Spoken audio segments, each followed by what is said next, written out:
Hello lovelies, and welcome back to my channel. Today I'm doing a really fun new hashtag that was created by Lisa and Peggy Papez. I believe that they came up with it during one of their Sunday shenanigans videos, lives I believe, and it is so fun. I have really enjoyed watching all of the responses and VRs and answers everybody comes up with, and wanted to jump in on it just because it just sounds fun. So this hashtag is hashtag 21 tarot questions, and they came up with this list of questions, during their live, asking each other back and forth different questions about tarot, and they decided to turn it into a hashtag, which yay, because I love hashtags. So I'm just gonna dive right in here. So the first question is, what is the deck that they will have to pry out of your cold dead hands? And I had to think about this one for a second, because at first I thought, well, my Lightseer's Tarot, because that would be the one that I would consider a soul deck. But then I got to thinking, and I was like, well, that deck, if something happened to it, I could replace it fairly easily, at least, right now. But the deck that I could not replace and would be positively heartbroken if anything ever happened to it, and therefore couldn't bear to lose it, is the Little Wizard's Tarot by Push Kitty. And if you've been on my channel before, then I have this in order because I had filmed another video about this recently, comparing it to the new mini edition, which does have a considerable amount more cards than this one. But anyways, they would have to pry this out of my cold dead hands, because this is like my childhood in a deck. I have been a Harry Potter fan since 4th grade. I was like 9 years old when I first read the books. I waited very impatiently growing up for each movie to come out. I basically grew up with Harry Potter. This deck brings me comfort. It connects me to my inner child. It makes me feel playful. It makes me feel calm. I can tell just by looking at the card who is in it and what is happening, and it takes me back to the story of Harry Potter, and that helps me read the cards, and I just love it. I mean, it feels delicious. It's got like a I'm not sure exactly what the cardstock is, but it feels kind of like a rose petal matte finish, maybe. It's very, very nice to hold. And I mean, it has purple edges. I mean, come on now. And I don't think the camera can pick it up, but the edges actually have glitter. Like, I don't know if it's gonna, can you kind of see it? It's like little specks of glitter. Anyway, I love this deck. And the last time I was on Push Kitty's website, because I was so in love with this deck and I use it so much that I went on her website to order a second copy as a backup because I was afraid of damaging this one from so much use. And it said on her website that it was out of print and sold out, and I was heartbroken. So she released the mini edition, so I was like, well, that's better than nothing, so I grabbed it also. So now I have the mini edition, which, like I said, has more cards than this one, but basically the same. And yeah, so because this is the full size and it's out of print now, I don't know if it's going to stay out of print or what, but because of that, because it's not as easily accessible for me to get another one of these should anything happen to it. like my light seers would be, this would be the one they'd have to pry out of my cold, dead hands. Okay. And then question number 2 is, what's your guilty pleasure deck? And that is Buffy the Vampire Slayer. This is a new deck in my collection, but I'm obsessed with it. I know there's like some issues with the guidebook, but honestly, I could care less because I don't really need the guidebook anyway. I know who everyone is in here. And this also reminds me of my childhood because I also grew up watching Buffy the Vampire Slayer. I was a little bit obsessed with it, actually. I have a lot of childhood memories surrounding this show. Me and my friends used to call each other on three-way phone calls on our landline phones after school when this show would come on TV, and we would sit and chat over the phone while we watched episodes. And then that wasn't enough for us because the next day at lunch we would all just gush over the story and, you know, total fangirling about everything, or, you know, raging about something that happened that we didn't like, and so on and so forth. And like, I'm pretty sure even in like, I want to say like 9th grade, when I still remembered how to code, because I could code like web pages and web designs and stuff, and I had created my own Buffy the Vampire Slayer fan site. I mean, I was pretty hardcore Buffy fan. I had posters up in my room. I swore up and down I was gonna marry David Boreanaz, aka Angel. I just loved everything about this story and all the characters in it, and I mean, I just love it. And so the fact that they came out with a deck, I mean, this is a guilty pleasure for me because, I mean, it's kind of cheesy when you look back on it now, but I was obsessed with this show. And I feel like more of a kid, like more of that adolescent, giddy excitement, cheesiness, fangirling, gushing over things on the phone with my friend. How I wanted to be Buffy, how I was in love with Angel, how mad I'd get at the characters, and all, I mean, it was great. And so this, for me, this feels like a guilty pleasure when I use it, because I'm like, oh man, this is kind of cheesy in the way that it reminds me of my childhood and all the cheesiest possible things I could have done with fan sites and silly lunchtime conversations and television watch-a-thons, and I mean, but come on, I love it. So that is the Buffy the Vampire Slayer. And the third question is, what's the deck that you wish existed? And obviously, since I wish it existed, it doesn't exist, and therefore I can't really show it to you. But, and I've said this before because I've been asked this question several times, it is a parent-centered deck. Since becoming a parent and all the struggles and everything that comes with it, I've really wanted something that I could really relate to for that aspect of my life in a tarot deck. And I have wanted something that encompassed the journey of a parent from, you know, the very beginning onward, and all the struggles and all the joys and everything in between. And I haven't found that. I don't think one exists.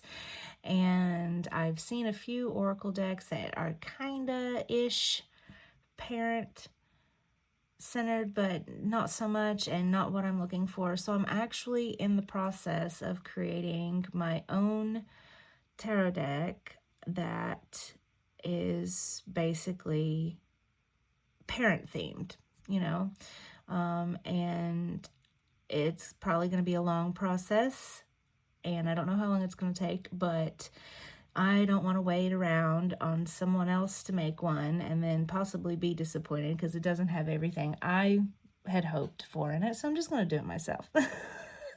So that is the deck that I wish existed. Okay, so what deck would I give to a new reader?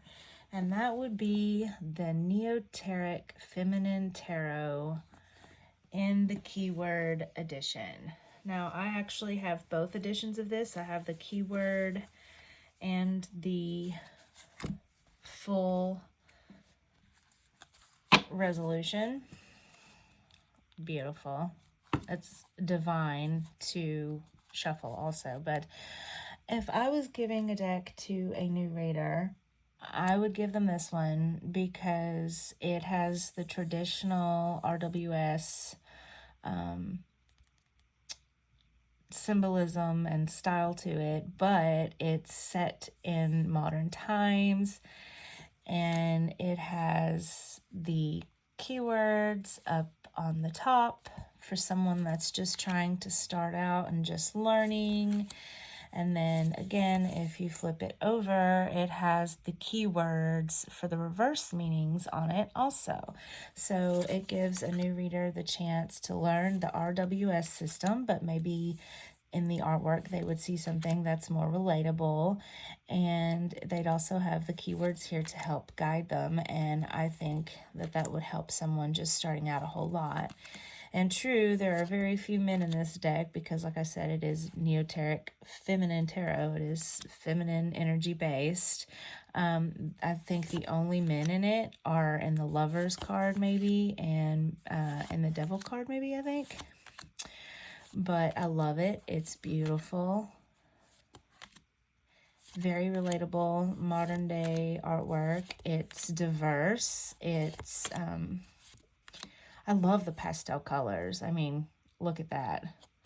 The pinks and the teals is so my jam. Look at that. I love that Knight of Wands. But yeah, I think something like this that's more modern but still RWS based and has the keywords on it would be perfect to give to someone that is a new reader and wanting to learn. This is probably my favorite Four of Swords ever in all my decks. I mean, it's incredible. But anyways, I would give them this one. All right. Let's see. Question number 5. What deck do you want to get along with, but it just never clicked? And that is my Sun and Moon Tarot by Vanessa DeCourt. Okay. I love the artwork on this deck. I don't know, but there's just something about how they're drawn. They don't have faces. And normally you'd think that a picture of a person without a face would be creepy, and I absolutely adore this death card, Death and Rebirth, and it's a phoenix, and she's rising again from the ashes, you know? I mean, that's perfect, right? I mean, it's absolutely gorgeous. It's soft. I love that cow. I mean, seriously. I love the art in this, and I don't know why I can't get along with this deck. It might be the keywords that they have on the top throwing me off, or it might be because it's a different type of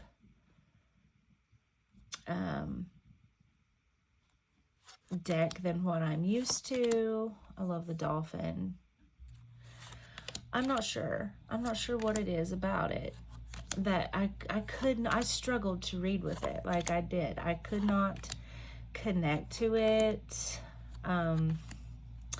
And then again, it might be the very reason that I was drawn to the deck was the reason that they have no faces. It might be that because I like artwork that has very expressive characters where I can look at their face and see what they're feeling or feel what they're feeling from their facial expression. So maybe that's what's throwing me off. I don't know. I mean, oh my gosh, come on. I love anything with dolphins in it. And the cows, I'm so here for it. I mean, I love it. And the sunflowers and the tigers. I mean, it's absolutely stunning as far as the art. That's not where my problem is. My problem is I can't click with it. I mean, I want so much to connect to this deck.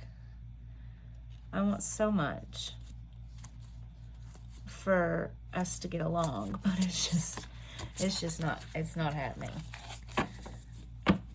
Okay. So the next question is let me see, it's question number 6. What deck do you keep only for the art? And that is going to be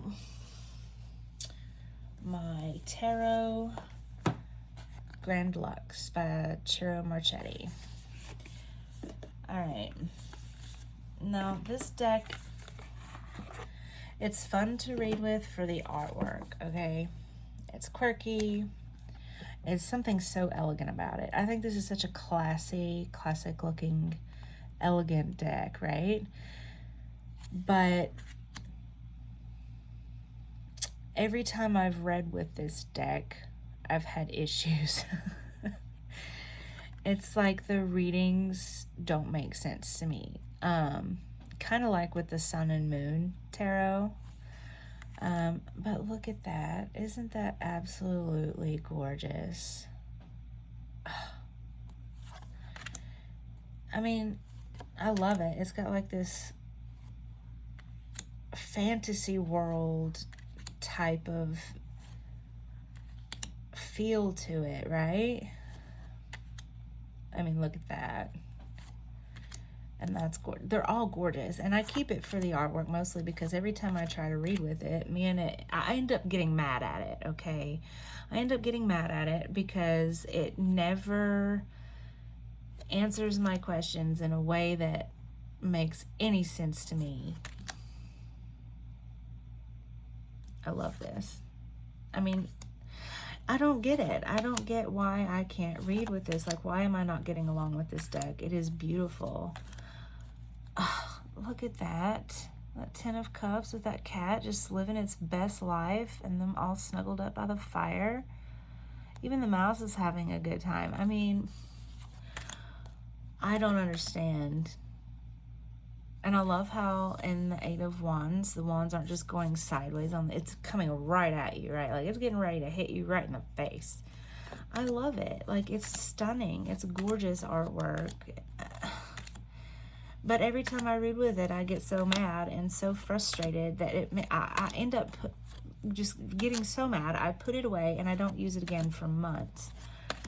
And then I end up having to get a different deck to do the same questions with so that I can get a reading that makes sense to me, because for some reason this just doesn't speak to me and I don't understand why, because I mean, I love it.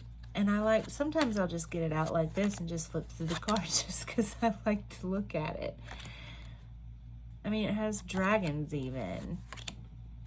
It's just so my vibe that I don't know. I'm confused. I'm probably not going to get rid of it just because it's so pretty and because I'm determined to get this deck to like me. I say as if it's a person that can like me. No, but I'm determined to try harder to, that's gorgeous, to try harder to make this work because I love it. Okay, so question number 7. What deck did you buy because everyone else did? All right. I'm pretty sure I have mentioned this on my channel before in my disappointment. But the deck that I bought, because everyone else did, is the Wild Unknown Tarot.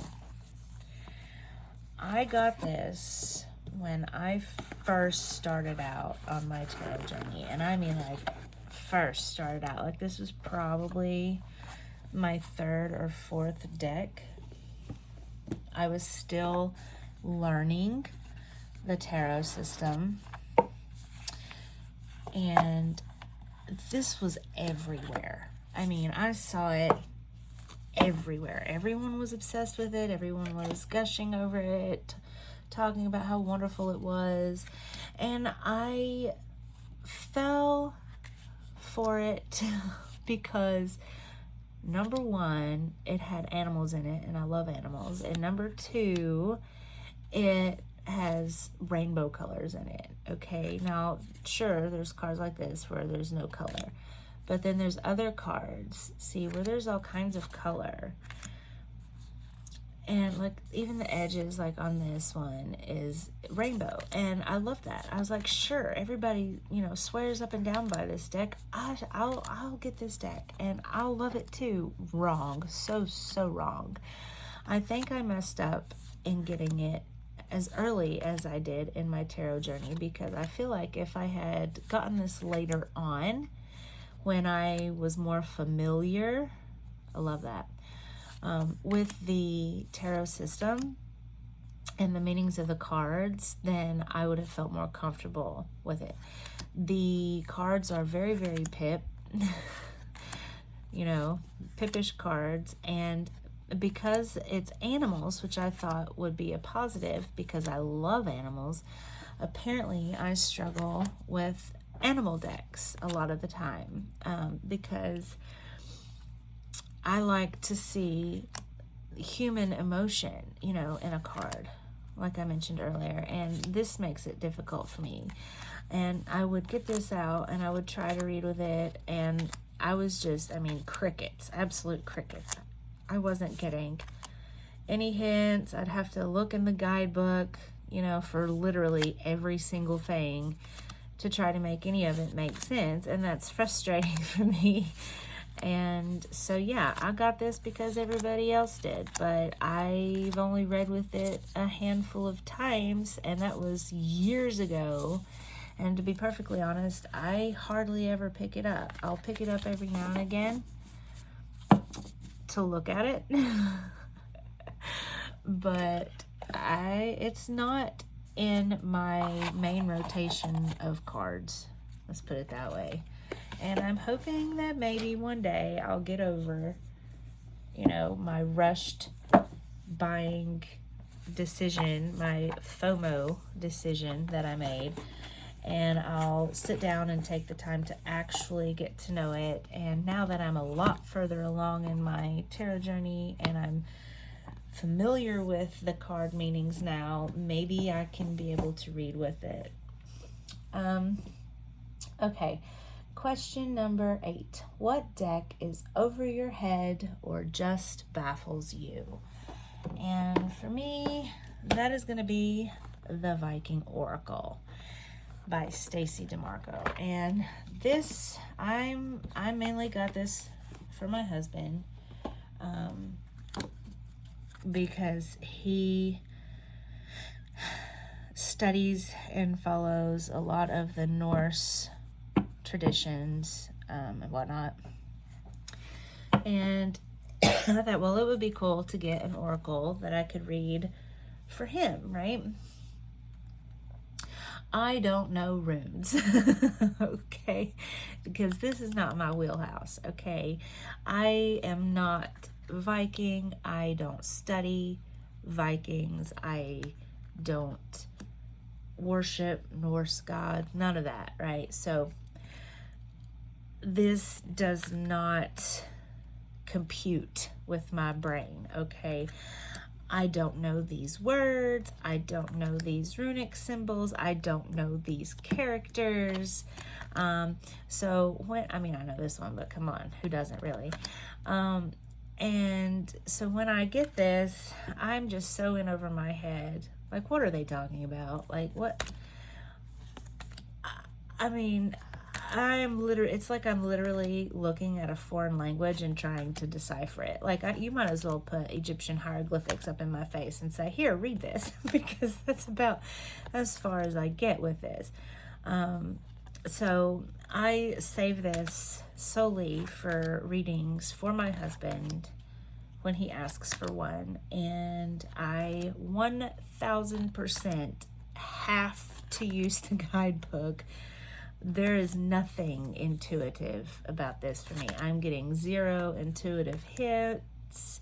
The artwork is beautiful, but like I said, unfamiliar with it. 0 intuitive hits whatsoever. Okay. Now, what deck surprised you? Question number 9. And this one actually surprised me in a really big way, and it is the Guardian Angel Messages Tarot by Radleigh Valentine. And okay, this is literally my only angel deck, and that is simply because I don't do angels. Okay, I was raised in a very, very strict Christian household, and I, quite frankly, was traumatized by it. I'm not going into any details, but even to this day, I'm still struggling to handle a lot of the trauma that I experienced because of that upbringing. And so anything that's kind of Christian related or reminds me of that period in my life is a huge trigger for me. And so I have never, ever navigated towards anything like this. But it's the strangest thing, because I kept seeing this. And I don't think it's a new deck. I think it's been out for quite a while. So, I don't think, I don't think it's anything new.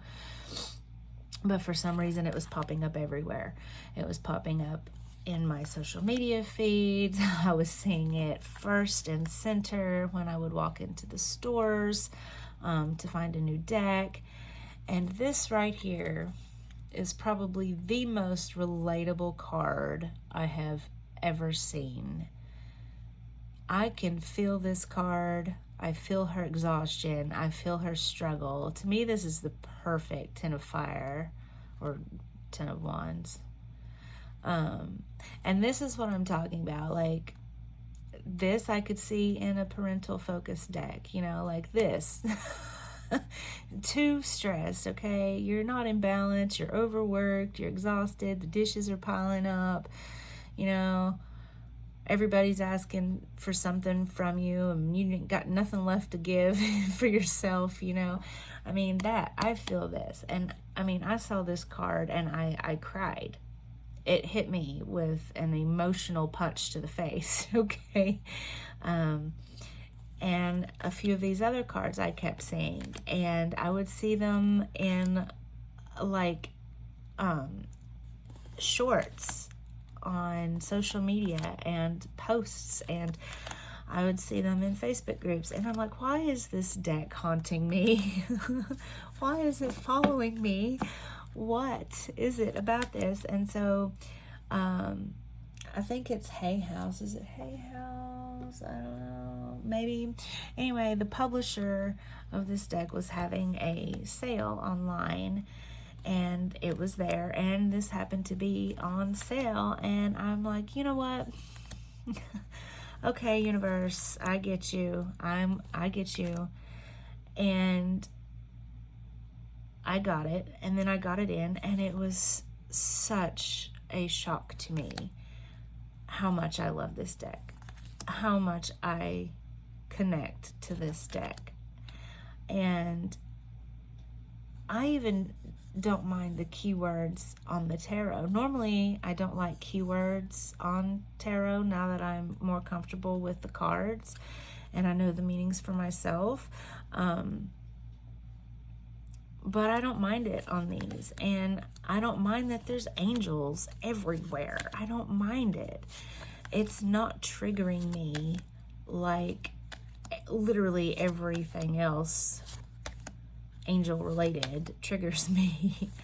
I just feel peaceful when I look at this deck, and calm. And look at that. Is that not the sweetest little face? I just love it. I love it so much. And so yeah, this one blew me away. I don't think I've ever been more surprised by a deck in my entire life. I mean, I never would have expected to get an angel deck. Anyone that knows me would have never expected me to get an angel deck. My own husband was shocked when he saw that I got this in the mail. So that would be my surprised deck. Okay, and then let's see, question number 10. This one's difficult for me because it's what deck doesn't really work for you, but you keep it because it's a collectible. And I'm going to have to edit this question a little bit because mine is the Victorian Romantic Tarot. However, this deck does really work for me. So that part of the question I'm just going to ignore because I didn't have a deck that doesn't work for me that is a collectible. And this is probably my most prized collectible deck. So I'm just going to ignore the first part of that question. I keep this not only because I love it and it's stunning, but because it's a collectible. Also, it's super shiny, which makes me super happy. Look at that. I mean, I'm looking at it in person and in my camera, and it's just the camera's not even doing it justice. Sad, really, that I can't show you this in all its glory. But this will have to do, I guess. I love this deck. If this deck was more readily available, if this deck didn't cost so much when it goes out of print, if this deck was like a mass market deck, which I know it never will be, but if it was, then I would use the absolute shit out of this deck. This kind of art is my aesthetic. This is my jam. I love this kind of artwork. Victorian. Ugh, look how romantic. I mean, yeah, Victorian romantic makes perfect sense, right? Look at that. They did very well putting the meanings to the cards and the artwork and meshing them together to fit perfect, in my opinion. I have no trouble reading with this deck. It works for me very well, and the only reason that I don't use it as much as I want to is because I know I could never, ever, ever, ever in a million years replace it, and it is such a gem to me in my collection that I don't want to destroy it. So I use it sparingly, if that makes sense. Like I'll get it out and I'll flip through it to appreciate the artwork often because it cheers me up, you know.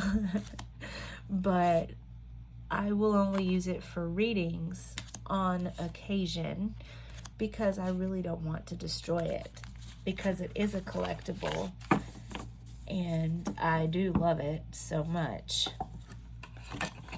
Okay. All right. Question number 11. What deck is your favorite Gilded deck? Okay. That's easy. That's the Wisdom of the Sacred Bee Oracle. I have all three of Kelly Burton's Trilogy of the Sacred Bee decks, but this one I adore, and I adore the gilding on this more than any other deck I have because it's freaking purple, y'all. It is my favorite color. And I know her Keeper of the Sacred Bees is also a purple color, but it's more like a lavender purple. And this is like amethyst purple. This is my kind of purple, right? And it's shiny. I love it. I love it so much. It makes me happy to look at it. But I love this. This is a mixed digital media style artwork, as are her other two decks that this goes to. And I love this oracle. I did a deep dive study on all three of these, and I'll eventually get around to making a video about my deep dive study eventually. But I absolutely love it. It's gorgeous. I love the colors. I love the art style. I love the messages. I love the guidebook. But most importantly, as for this question, I love the gilding. Plus, I mean, bees. Come on. Bees are very special and near and dear to my heart. All right, so the next question is question number 12. Which deck do you love but hate the cardstock? All right, I'm pretty sure I have complained about this one too. This one's the Modern Witch Tarot.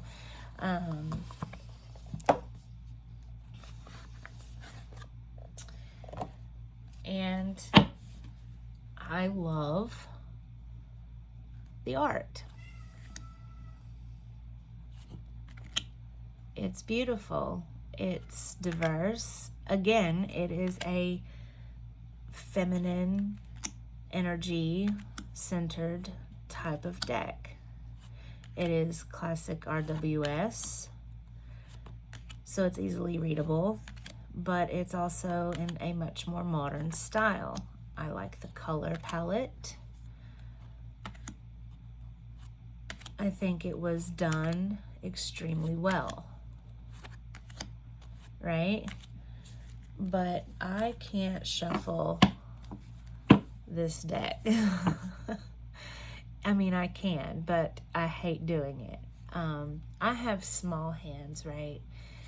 Even trying to hold it this way to shuffle hand over hand hurts my fingers because I have to stretch them out so far, right?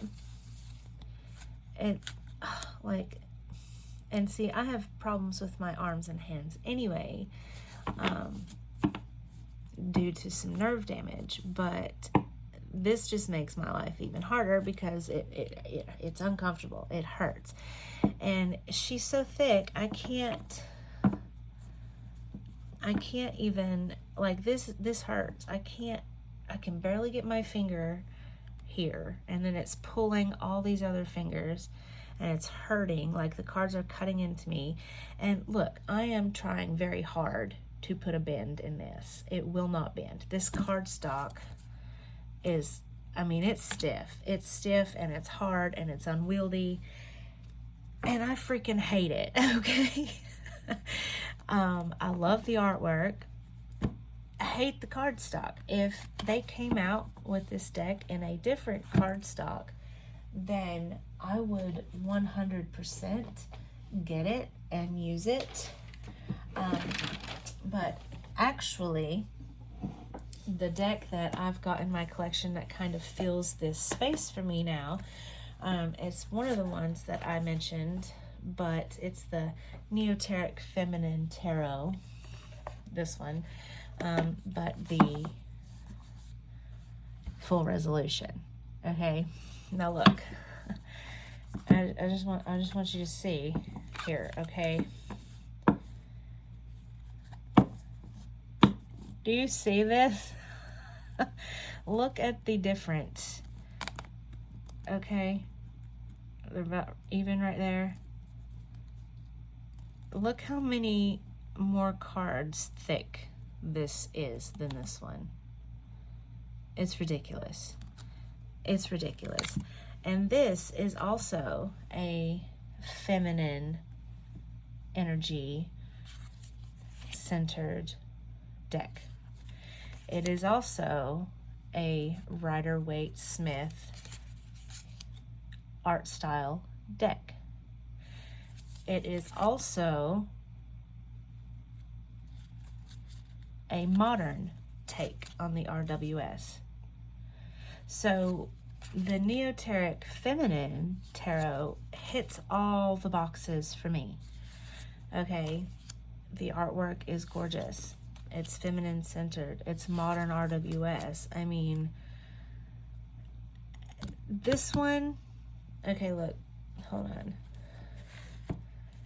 This one is so fun to shuffle that sometimes I get it out and shuffle it just for fun. Okay.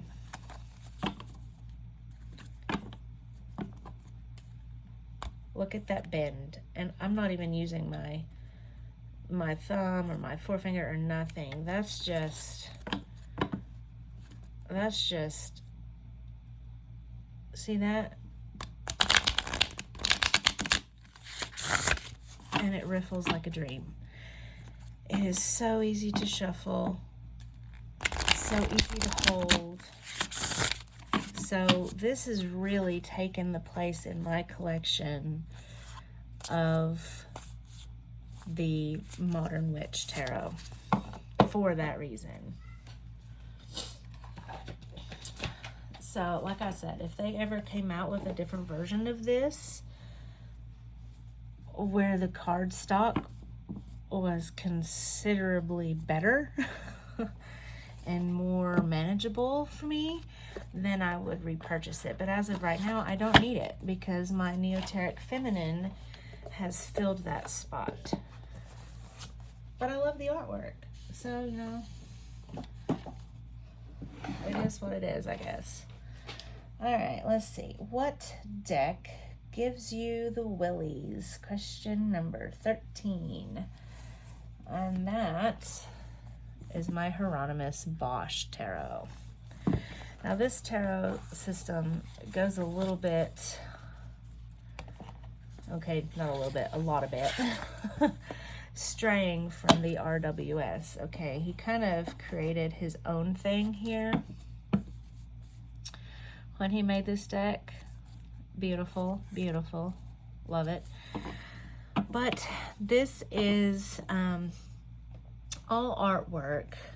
This deck wasn't created by Travis McHenry, but this is all artwork that is based on Hieronymus Bosch's art. So this is Hieronymus Bosch artwork turned into a deck. And I mean, it's called tarot, but I'm hesitant to call it tarot because, like I said, it strays from RWS quite a bit, which is why I'm glad that the guidebook is good and why I'm glad that it does have keywords on it because, like I said, it is not like a normal RWS. But the artwork on this is creepy as hell, okay? Like, it's beautiful, and I love it, and I got it because I am a huge fan of art. And I love all that old kind of art, you know? But I mean, look, it's just, it's creepy, y'all. I mean, why does he have an arrow up his bum hole? I mean, why? Why? And there's like this creepy head in a barrel with like these little demon frogs or something. I mean, crawling all over him. Why? I mean, it's, what is it with things in the bum hole in this deck? I'm not kidding. It makes me slightly uncomfortable. I have not used this maybe twice just to kind of get an idea. I do plan on using it. What? Like, I'm not even sure what's happening here. Is that just a head on a butt with legs coming out of it? Anyway, this deck gives me the willies in all kinds of ways. I can't begin to tell you what's going on in these cards. If it wasn't for the guidebook and for the keywords, I'd have no freaking clue. I just truly would not. It's interesting. I appreciate the art. I love the art, you know, for what it is. And back then they had a lot of really weird artwork. This guy especially, apparently. But like this has different suits, like berries and books. There's not just 4 either. There's like 7, I think. 6 or 7, like skates and coins and birds, and they have like the 7 deadly sins in it, and it definitely strays quite far from what I am used to. And because of that, this is a deck I'm gonna have to really take some time to get to know if I can get over the heebie-jeebies that some of these cards give me. So, let's see here. What question am I on? Number 14. What is your favorite deck for shadow work? And this one kind of surprised me too, because normally my favorite deck for shadow work would have been Patrick Valenza's Deviant Moon Tarot, but now it is my Earth, Moon, and Shadow Oracle. I am in love with this deck. I love how vibrant the artwork is. I love the messages that you get. I love the guidebook. It's a very healing type of deck. And yes, it's shadow work, but the images aren't what I would consider like dark or scary or triggering. You know what I mean? It's not got that creepy vibe like the Deviant Moon. This is much more in tune, I think, to the kind of shadow work that we need sometimes, where it still tells you the heart of the matter and the truth, but it has a gentler, more profound way of getting you there than by, you know, slapping you upside the head with it, right? I mean, that is just so gorgeous. The colors in this are incredible. I've not had a single reading with this that I haven't gotten emotional, that I haven't cried, that did not hit the nail right on the head. I mean, gorgeous. I love it so much. This is 100% my Earth, Moon, and Shadow Oracle is my favorite deck now for shadow work. And I actually have 2 copies of this because one of them I came by with sheer luck, which is a story for a different day, but I have used it already so much that the little like protective filming on it is peeling up. So I'm not mad that I have a second copy. All right, so number 15, what deck do you love in theory but not in practice? And that is The Universe Has Your Back by Gabrielle Bernstein. Gabrielle, I guess I should say. Okay. This was my first deck that I got that wasn't a tarot deck, okay? And I loved that it was affirmations, okay? I loved the colors on it. I loved that because the messages are right on the card, I don't need a guidebook for it. I loved that I could just pull a card a day and my message would already be there and I could stick it in my card slot, card holder thing and move along, right? Get on with the rest of my day. So I loved this deck in theory. It's when I put it into practice is where it fell short for me, because a lot of the messages in this seem so similar to me. It seemed like it was all pretty much the same. Just with, like, it seems like it's pretty much saying the same thing repeatedly, but just in different words to me. Now,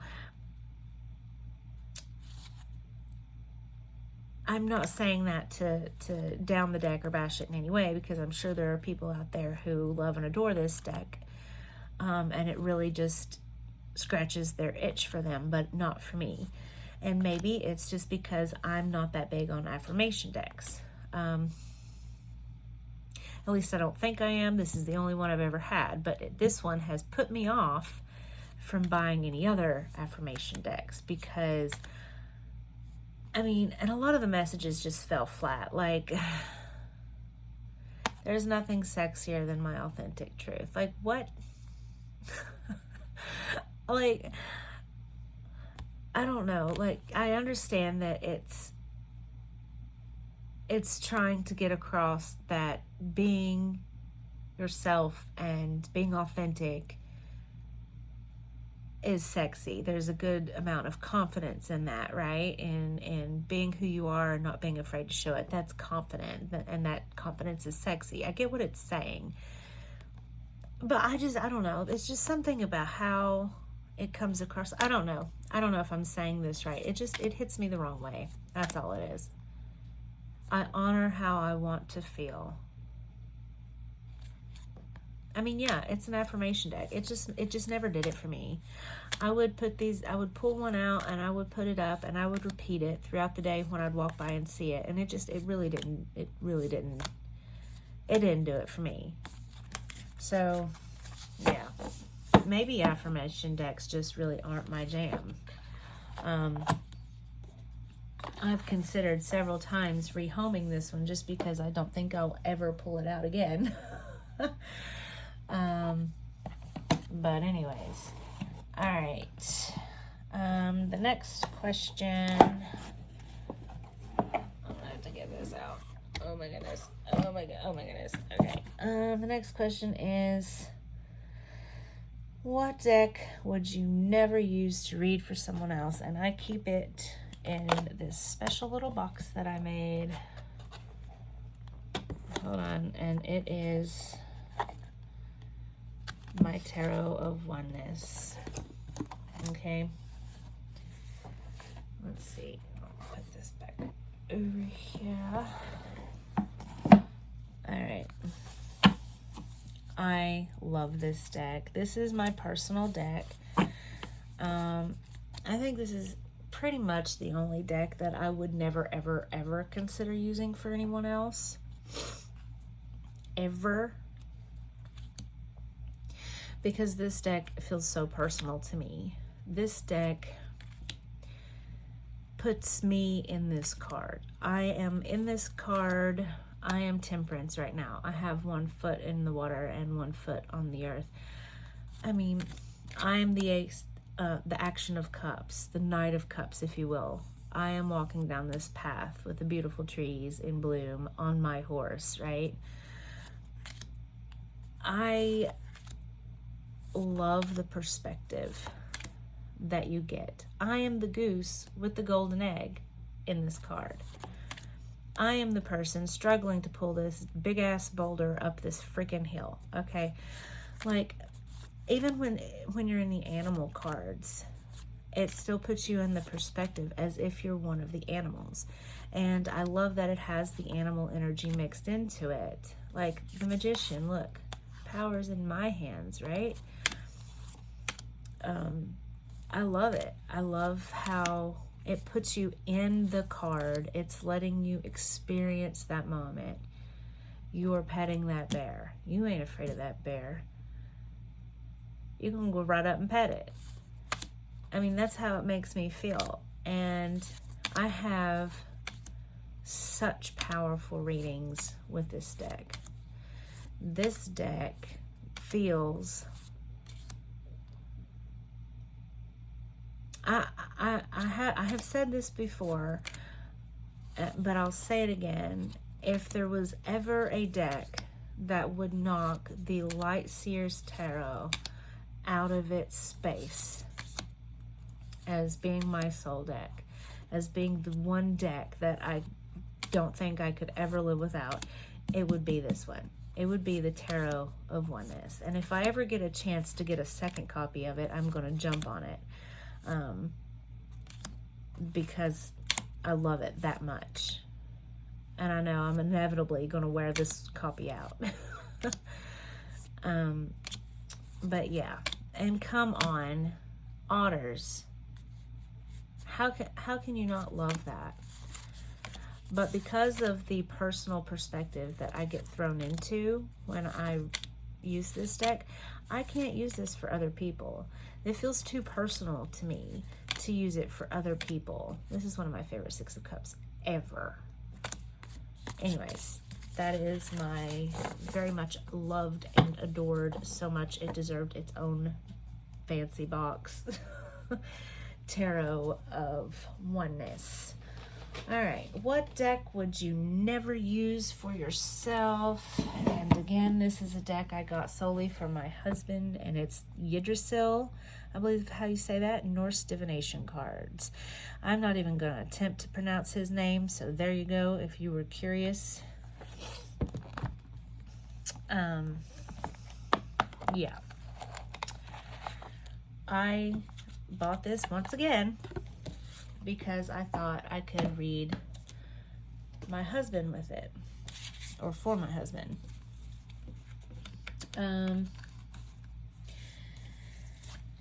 But I really hate the artwork. Okay.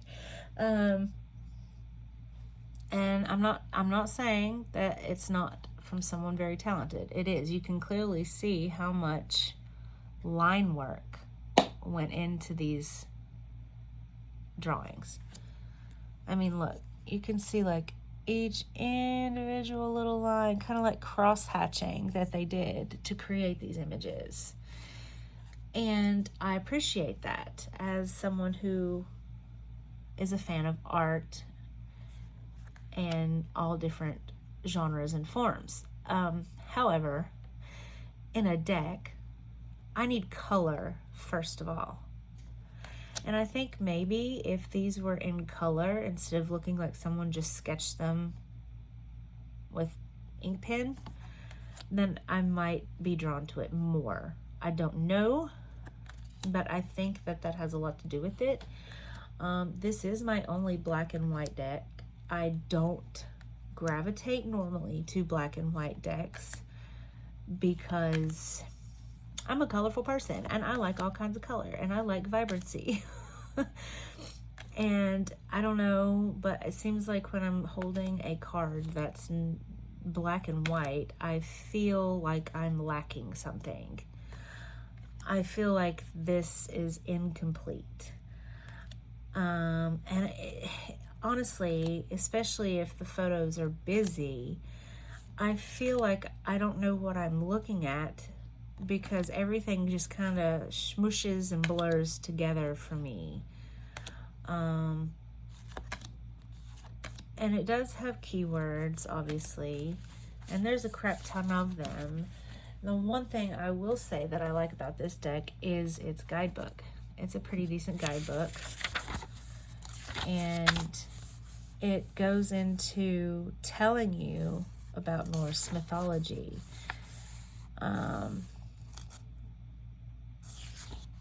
So it tells you how to pronounce things, which is very helpful, especially for someone like me. It tells you about Nordic paganism, the importance of 9, cardinal directions. Like, see, like this right here, all this is blurring together for me. But the guidebook is very good, and it tells you a lot about the card as far as like the mythology. So the guidebook tells you what's happening in the cards and who you're looking at. So that's really good. I appreciate that because I don't know these people. I don't know these characters. I don't know their stories.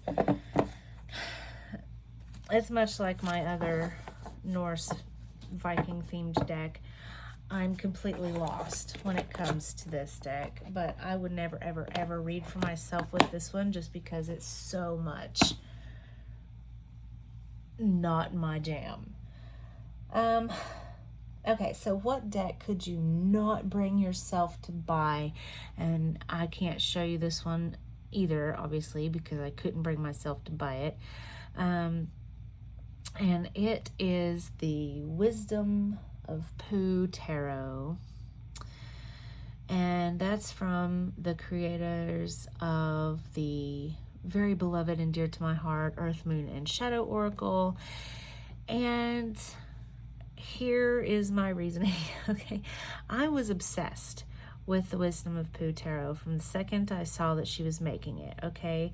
And I had it favorited for the longest time on Kickstarter. I practically stalked her pages to see when it was going to finally launch. And then it finally launched and I was so excited. And I was going to get the big collector's box, you know, with the stuffed Pooh and the little mini tin mini deck that you can get with it, and the reading cloth and the tarot bag and the whole shebang, right? The whole works. I was getting it all.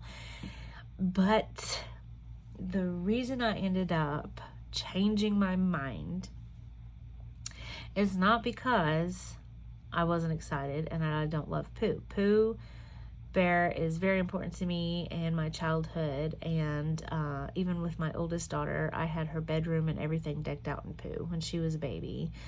Pooh Bear and Piglet and Tigger and Eeyore and Rabbit and Kanga and Roo, all of them, right? And I love it. And I thought, wow, that would be a wonderful, you know, like inner child deck, right? The reason I changed my mind is because she said that she was going to come out with another one in like a year or two that had Tigger in it, because they couldn't put Tigger in this one because of the copyright to the images, I believe, hadn't been released or something like that. And I was like, oh, well, I'll just get both. I'll have the first edition, and then I'll have the Wisdom of Pooh and Tigger 2 edition, and then I'll just, you know, have both collected, right? But then I thought, well, that's an awful lot of money because they're not cheap, and I'm not bashing her for her prices because I understand that creators choose the prices of their decks for quality and for printing purposes. You know, I'm sure it's not cheap to make them, especially if you want decks that are good quality, and especially considering there was a bunch of add-ons and everything. I am not saying anything about that at all, because let's face it, I was willing to dish out an obscene amount of money to get my hands on that deck. But at the same time, I didn't want to do that twice, if that makes sense. And I would rather have the one that has Tigger in it. Because to me, Tigger was my favorite because he was so fun and quirky and bouncing everywhere. And, you know, when I was a kid, bouncing everywhere, you know, I related to Tigger. So I decided to wait. I wanted it really, really bad. I wanted to get the big collector's box, but I told myself, no, have some self-control, woman. So I exercised a bit of self-control and said, be patient. I'm going to wait for the second edition. All right, so question number 19. What is your favorite Pip deck? Oh, this one's fun. This one is the Mystic Mondays Tarot. I love this holographic box. Okay, this is by Grace Duong. I'm sure everyone knows this already. Living for the holographic edging. Hello. This is my favorite pip deck because it is vibrant. It is super duper colorful. And here we go with my thing again. No faces.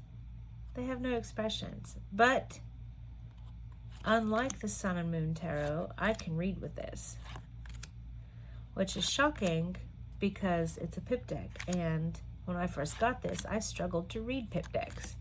And to be honest with you, I got it because A, it was super colorful, and B, it had holographic edges, and I was obsessed with them. It sounds really shallow, but once I got it in my hands and I started using it, I realized that I had made a right choice because I love this deck and I can read just fine with it, even if it is pips, and strange pips too. I mean, it's definitely an art style all its own, but I love it. I love all the colors.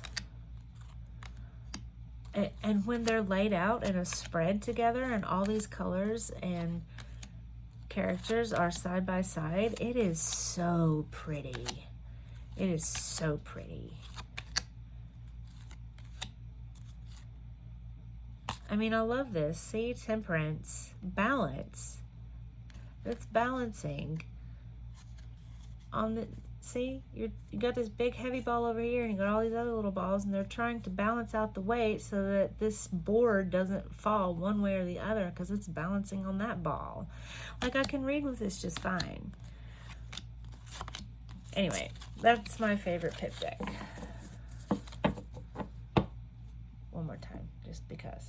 Woo. Okay, enough of that, Brandy. Gosh. Okay. And let's see here. The next question is number 20. Oh, we're almost done. What deck slaps you with the truth? And that is my Deviant Moon Tarot. I believe I mentioned this earlier, actually. And I have the tall, skinny, borderless edition because that's how I roll. If I can get it without borders, I probably am, because I'm not the biggest fan of borders. Anyways, this deck slaps me with the truth, whether I'm ready for it or not, whether I'm looking for it or not. It doesn't hold back. It is not shy about telling me like it is. It is not shy about hard truths. It is not shy at all about putting me in my place. Okay.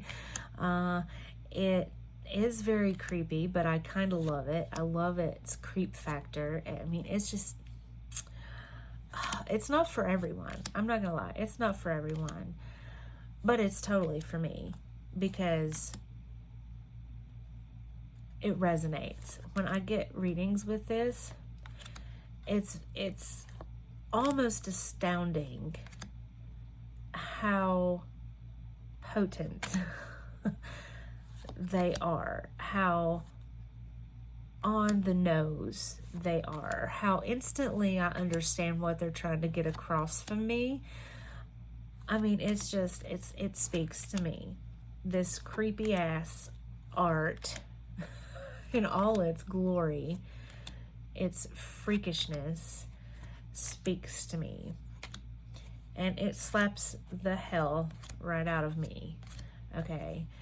But I don't hate it because sometimes I need that, you know? I need a swift kick in the ass. I need a reality check. I need, you know, someone to be like, hey, quit fooling yourself, you know? And this deck gives me that. All right, and our last question. This question, number 21, is what's the deck that got away? And that, for me, is the Cute and Creepy Tarot. by Misha, I believe. I was obsessed with that deck. When I saw pictures of it, I wanted it so, so bad. But I was at a point in my life where I couldn't afford to just buy whichever decks I wanted whenever I wanted. And I kept telling myself, well, I will get it eventually. And by the time I was ready to get it, I couldn't find it freaking anywhere. And I have looked in groups, I've looked on other websites, I've scoured the internet for it. I cannot find the Cute and Creepy Tarot anywhere for sale. I can't find it new, I can't find it used, I can't find it for trade, I can't find it at all. But I love it. I love the artwork. It's so fun. It's right up my alley, you know, cute and creepy. So yeah, that's the deck that I let get away because I waited too long, which I couldn't really help it. I couldn't really afford to buy decks just whenever I felt like it at that point in my life, you know, because there's things that's more important, like, you know, food and water and rent. So at that point in my time, I couldn't get it. So maybe one day I will find my unicorn deck and be able to get it. Or maybe one day she will reprint it, which I'm crossing my fingers for because I would really, really love it if she did. But yeah, that's the deck that got away from me. Anyway, this was a lot of fun. I am completely surrounded by decks. This is going to be a nightmare putting back into my bookshelves, but it was worth it. It was so much fun. So thank you to Lisa and Peggy Pepez and everyone else who chipped in questions for this tag. It was super fun, and I'm glad that I could join and be a part of it. Anyway, hit like if you enjoyed my video, and comment below and let me know if you would have picked any of these decks for those questions too. I'm curious to know if anybody else feels the same way about some of these decks as I do. Anyway, y'all, it's been fun. Take care, and as always, thanks for watching.